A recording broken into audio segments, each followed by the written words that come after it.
फूटी किस्मत। एक व्यक्ति जीवन से हर प्रकार से निराश था। लोग उसे मनहूस के नाम से बुलाते थे। एक ज्ञानी पंडित ने उसे बताया कि तेरा भाग्य फलां पर्वत पर सोया हुआ है, तू उसे जाकर जगा ले तो भाग्य तेरे साथ हो जाएगा। बस फिर क्या था, वो अब चल पड़ा अपना सोया भाग्य जगाने। रास्ते में जंगल पड़ा तो एक शेर उसे खाने को लपका। वो बोला, भाई मुझे मत खाओ, मैं अपना सोया भाग्य जगाने जा रहा हूँ। शेर ने कहा कि तुम्हारा भाग्य जाग जाए तो मेरी एक समस्या है, उसका समाधान पूछते लाना। मेरी समस्या ये है कि मैं कितना भी खाऊं मेरा पेट भरता ही नहीं, हर समय पेट भूख की ज्वाला से जलता रहता है। मनुष्य ने कहा, ठीक है। आगे जाने पर एक किसान के घर उसने रात बिताई। रात बातों बातों में पता चलने पर कि वो अपना सोया भाग्य जगाने जा रहा है, किसान ने कहा कि मेरा भी एक सवाल है, अपने भाग्य से पूछकर उसका समाधान लेते आना। मेरे खेत में मैं कितनी भी मेहनत कर लूँ पैदावार अच्छी नहीं होती। मेरी शादी योग्य एक कन्या है, उसका विवाह इन परिस्थितियों में मैं कैसे कर पाऊंगा। मनुष्य बोला, ठीक है। और आगे जाने पर वो एक राजा के घर मेहमान बना। रात्रि भोज के उपरांत राजा ने ये जानने पर कि वो अपने भाग्य को जगाने जा रहा है, उसने कहा कि मेरी परेशानी का हल भी पूछते आना। मेरी परेशानी ये है कि कितनी भी समझदारी से राज्य चलाऊं, मेरे राज्य में अराजकता का बोलबाला ही बना रहता है। अब वो पर्वत के मनुष्य ने उससे भी कहा, ठीक है। अब वो पर्वत के पास पहुंच चुका था। वहां पर उसने अपने सोए भाग्य को झंझोड़ कर जगाया। उठो उठो, मैं तुम्हें जगाने आया हूँ। उसके भाग्य ने एक अंगड़ाई ली और उसके साथ चल दिया। उसका भाग्य बोला, अब मैं तुम्हारे साथ हरदम रहूंगा।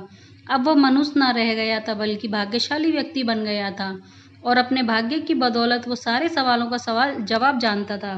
वापसी यात्रा में वो उसी राजा का मेहमान बना और राजा की परेशानी का हल बताते हुए बोला, चूंकि तुम एक स्त्री हो और पुरुष वेश में रहकर राजकाज संभालती हो, इसीलिए राज्य में अराजकता का बोलबाला है।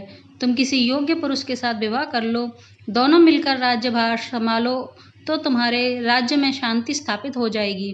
रानी बोली, तुम ही मुझसे विवाह कर लो और यहीं रह जाओ। भाग्यशाली बन चुका वो मनुष्य इनकार करते हुए बोला, नहीं नहीं, मेरा तो भाग्य जाग चुका है, तुम किसी और से विवाह कर लो। तब रानी ने अपने मंत्री से विवाह किया और सुखपूर्वक राज्य चलाने लगी। कुछ दिन राजकीय मेहमान बनने के बाद उसने वहां से विदा ली।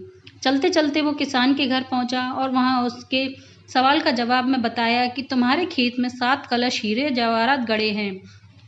उस खजाने को निकाल लेने पर तुम्हारी जमीन उपजाऊ हो जाएगी और उस धन से तुम अपनी बेटी का ब्याह भी धूमधाम से कर सकोगे। किसान ने अनुग्रहित होते हुए उससे कहा कि मैं तुम्हारा शुक्रगुजार हूँ, तुम ही मेरी बेटी से विवाह कर लो। पर भाग्यशाली बन चुका वह व्यक्ति बोला कि नहीं नहीं, अब मेरा तो भाग्य उदय हो चुका है, तुम कहीं और अपनी सुंदर कन्या का विवाह करो।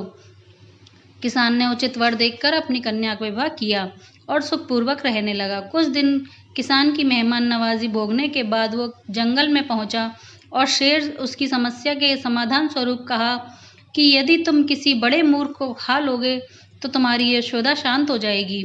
शेर ने उसकी बड़ी अवगत की और यात्रा का पूरा हाल जाना।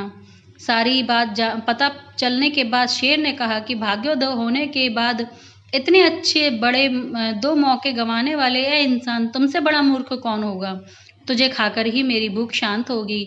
और इस तरह वो इंसान शेर का शिकार बनकर मृत्यु को प्राप्त हुआ। कहानी से शिक्षा, यदि आपके पास सही मौका परखने का विवेक और अवसर को पकड़ लेने का ज्ञान नहीं है तो भाग्य भी आपके पास आकर आपका कुछ भला नहीं कर सकता। धन्यवाद दोस्तों। अगर आपको हमारी कहानी अच्छी लगी हो तो प्लीज़ लाइक करें।